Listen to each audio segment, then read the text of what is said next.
eu comprei um namorado na faculdade. O acordo foi ele ficar comigo e eu pagar as despesas médicas da família dele. Desde o primeiro dia de aula na faculdade, eu me acostumei a ser notada. Minha família era influente, meu sobrenome abria portas, e eu sempre soube usar isso a meu favor. Desfilava pelos corredores como se o mundo me pertencesse, cercada de colegas que queriam estar perto de mim, ainda que por interesse. Mas havia alguém que estranhamente parecia imune a esse meu mundo brilhante, Leonardo. Ele era o típico aluno bolsista, sempre de cabeça baixa, livros de segunda mão nas mãos, roupa simples demais para aquele campus de ostentação. Tinha uma postura que misturava orgulho e resignação, como se dissesse ao mundo que não precisava de favores. Era bonito, não havia como negar, mas mantinha uma distância que intrigava. Eu observava a distância, fascinada pela sua determinação, pela forma como ignorava os convites para festas, os olhares de desprezo ou até mesmo os comentários maldosos sobre sua origem. Leonardo parecia viver num universo à parte, enquanto eu reinava no meu. Houve um dia, porém, em que tudo mudou.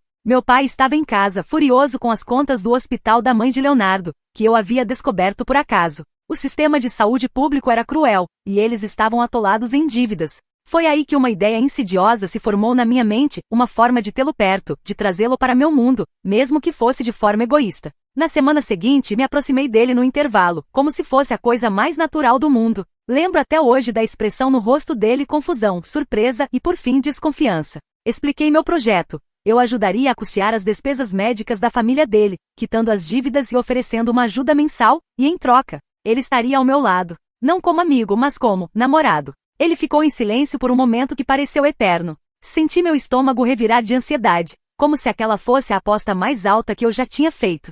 Então ele respirou fundo, apertou os olhos como se aquilo fosse um soco no estômago, e contra todo o orgulho que exalava, disse um ok quase inaudível. Naquele instante eu soube que o tinha, mas também sabia que o preço seria alto. O relacionamento começou como um espetáculo. Eu levava para festas, exibia para os outros como um troféu, e as pessoas logo começaram a cochichar. Garoto de aluguel, diziam pelas costas dele. Eu fingia não ligar, ria e segurava sua mão com força, como se assim pudesse convencê-lo, e a mim mesma, de que aquilo era real. Mas a verdade é que, no fundo, tudo parecia uma peça de teatro mal encenada. Leonardo suportava aquilo com uma dignidade dolorosa. Raramente reclamava, mas havia momentos em que seus olhos o traíam, mostrando a humilhação que tentava esconder. Lembro de uma festa quando alguém perguntou abertamente quanto eu pagava por sua companhia. Eu dei uma risada forçada, mas Leonardo ficou pálido, como se o chão tivesse desaparecido sob seus pés. Depois daquela noite ele ficou mais distante, mais silencioso, como se cada palavra trocada entre nós fosse uma corda puxando-o para o fundo.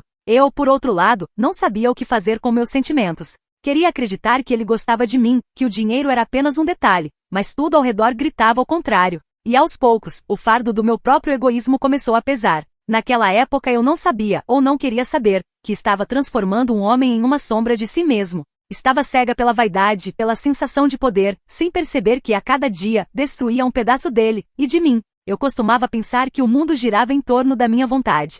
Que se eu quisesse algo, bastava estalar os dedos e tudo se encaixaria perfeitamente. Mas a vida, com sua crueldade silenciosa, me mostrou que não é bem assim. No último ano da faculdade tudo desmoronou. A empresa do meu pai foi à falência de um dia para o outro, como um castelo de cartas caindo sob um sopro traiçoeiro. E junto com o dinheiro minha fachada de princesa se desfez. Eu me lembro da noite em que tudo aconteceu. Meu pai entrou em casa pálido, os olhos fundos de tanto chorar. Minha mãe, sempre altiva, parecia uma estátua quebrada. Eu escutava fragmentos de frases: investimento perdido, fraude, ações despencaram, e sentia o pânico me engolir. Fui para o meu quarto, sentei na cama e chorei. Chorei como uma criança, sabendo que no dia seguinte, o mundo me veria sem minha coroa. No meio do caos havia Leonardo. Ele continuava ao meu lado, silencioso, mas eu via nos olhos dele que esperava algo de mim. Talvez um plano, uma esperança, uma promessa de que tudo ficaria bem. Mas eu não tinha nada a oferecer. Pela primeira vez eu estava tão perdida quanto ele havia estado quando aceitou meu acordo.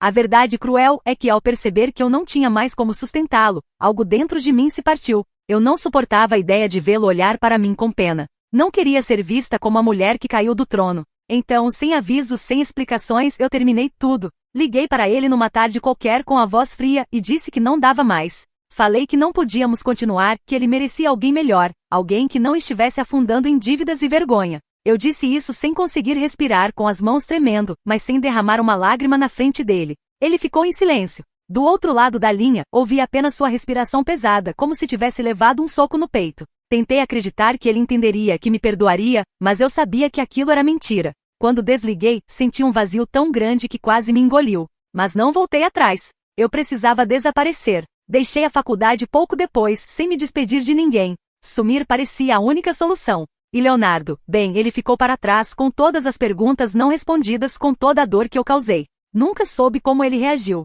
Nunca tive coragem de perguntar a ninguém. Os anos passaram. Eu tentei reconstruir minha vida, mas era como tentar montar um castelo na areia. Trabalhei em empregos pequenos, vendi coisas minhas, fiz bicos para sobreviver. A cada conta não paga, a cada noite mal dormida, eu pensava nele, no que ele estaria fazendo.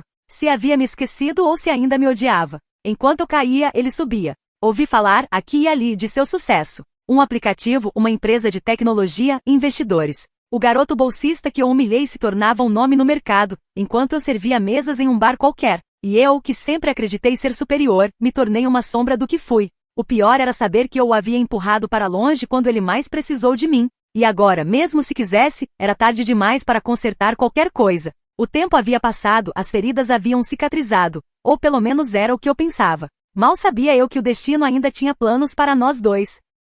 Foram anos longos, marcados por contas atrasadas, empregos temporários e uma solidão que me consumia. Trabalhar como garçonete em um bar de karaokê nunca tinha feito parte dos meus planos. Eu, que já tinha sido o centro das atenções, agora era invisível. Só mais uma mulher de avental limpando mesas, trocando sorrisos vazios por gorjetas miseráveis. Eu estava nesse piloto automático quando o destino decidiu brincar comigo. Naquela noite o bar estava cheio, como de costume. As pessoas se divertiam, cantando músicas fora de tom, rindo alto, enquanto eu limpava copos e tentava ignorar a tristeza que me acompanhava como uma sombra. Foi quando vi Leonardo. Ele entrou no bar como se o lugar não fosse bom o suficiente para seus sapatos caros. Vestia um terno impecável, tinha um relógio reluzente no pulso e a postura de quem sabe que o mundo gira ao redor de seu sucesso. Estava acompanhado de amigos e dela, Carol, a rainha do baile da nossa turma, agora pendurada no braço dele, como se tivesse vencido um troféu. Eles riam, brindavam, pareciam personagens de uma revista de luxo. Eu congelei, o pano molhado escorrendo da minha mão.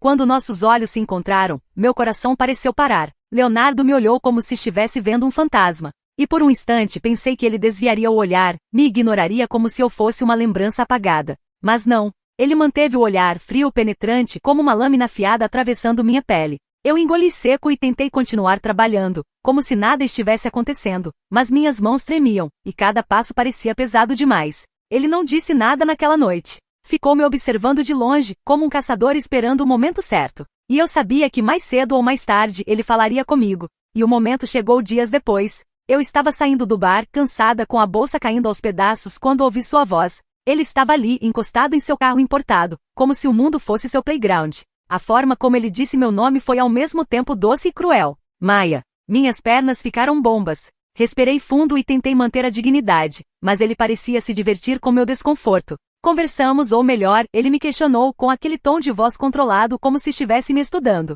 Então é aqui que você trabalha agora? Ele disse, como quem observa uma peça rara esquecida numa loja de penhores. Contei o básico, não havia muito o que esconder. Admiti minha situação sem orgulho, sem drama, porque ele já sabia. E então veio o inesperado. Ele me ofereceu um emprego. Disse que precisava de uma assistente para ajudá-lo com sua agenda, que o cargo estava aberto e que eu era a pessoa certa. Fiquei em choque. Eu trabalhando para Leonardo? Era surreal. Mas a proposta era boa demais para recusar. Eu precisava do dinheiro, precisava de estabilidade e, no fundo, parte de mim queria estar perto dele, ainda que fosse para pagar por todos os meus erros. Aceitei. Naquela noite, deitada em minha cama, não consegui dormir. Revivi cada detalhe do nosso reencontro, cada palavra, cada olhar. E me perguntei, por que ele faria isso? Por que me estender a mão depois de tudo? Seria uma armadilha? Ou havia algo mais? Uma coisa era certa, trabalhar para Leonardo significava reviver o passado. E eu não sabia se estava pronta para enfrentar os fantasmas que ele trazia consigo. Trabalhar para Leonardo era como caminhar sobre cacos de vidro. Cada reunião, cada troca de olhares, cada instrução que ele me dava, tudo carregava uma tensão invisível, como se estivéssemos dançando em torno de algo que nenhum dos dois tinha coragem de nomear. Os primeiros dias foram os piores. Eu me sentia pequena diante dele, não apenas pela sua posição de chefe, mas porque sabia que ele tinha o poder de me esmagar se quisesse. E no fundo, eu achava que era exatamente isso que ele queria. Leonardo me tratava com frieza cirúrgica. Era educado, sim, mas havia um tom de sarcasmo sutil em suas palavras, como se estivesse me lembrando, a cada instante, de que eu era a mulher que o abandonou quando ele mais precisou. Ele não precisava dizer, o desprezo estava nos olhos dele, no jeito como me corrigia, no modo como evitava qualquer contato pessoal. Mas ao mesmo tempo havia momentos em que eu flagrava me observando com uma intensidade que fazia minha pele arrepiar. Momentos em que sua máscara escorregava, revelando uma saudade contida, uma dor que ele tentava sufocar. Uma dessas vezes foi durante uma reunião com investidores. Eu estava ali, anotando as decisões quando senti o olhar dele sobre mim. Levantei os olhos e nossos olhares se encontraram. Havia algo ali? Uma mistura de raiva, mágoa e desejo? Eu desviei o olhar, corando como uma adolescente, e voltei a fingir que estava concentrada no bloco de anotações, mas meu coração batia descompassado. As semanas se passaram, e aos poucos a tensão começou a mudar de forma. Leonardo passou a me incluir em decisões, a perguntar minha opinião, a confiar em mim de maneiras que eu jamais esperava. E a cada pequeno gesto, meu coração se partia um pouco mais. Porque por mais que ele tentasse esconder, eu percebia, ele ainda se importava. E pior, eu ainda o amava. Carol, claro, não facilitava as coisas. Ela aparecia no escritório com frequência, sempre impecável, sempre fazendo questão de marcar seu território. Quando ela me via, me lançava aqueles olhares venenosos, como se eu fosse uma barata que ela queria esmagar. Mas o que mais doía era perceber que, apesar de tudo, Leonardo ainda estava com ela. Ou pelo menos parecia estar. Até que veio o dia da reviravolta. Era uma sexta-feira final de expediente, quando Leonardo me chamou para conversar em sua sala. Eu entrei, tentando manter a postura, e ele ficou em silêncio por longos segundos, olhando para a janela como se o horizonte tivesse todas as respostas que ele procurava.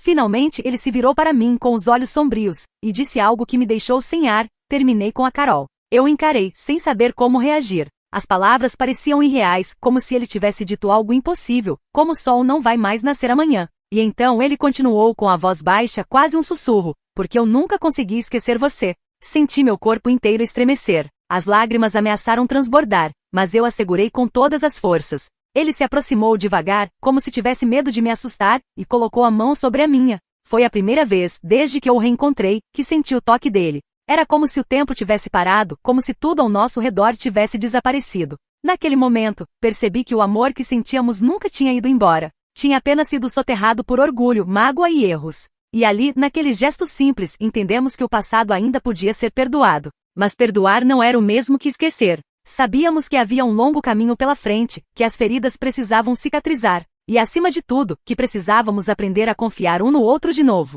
Respirei fundo, olhei nos olhos dele e sussurrei, eu também nunca consegui esquecer você.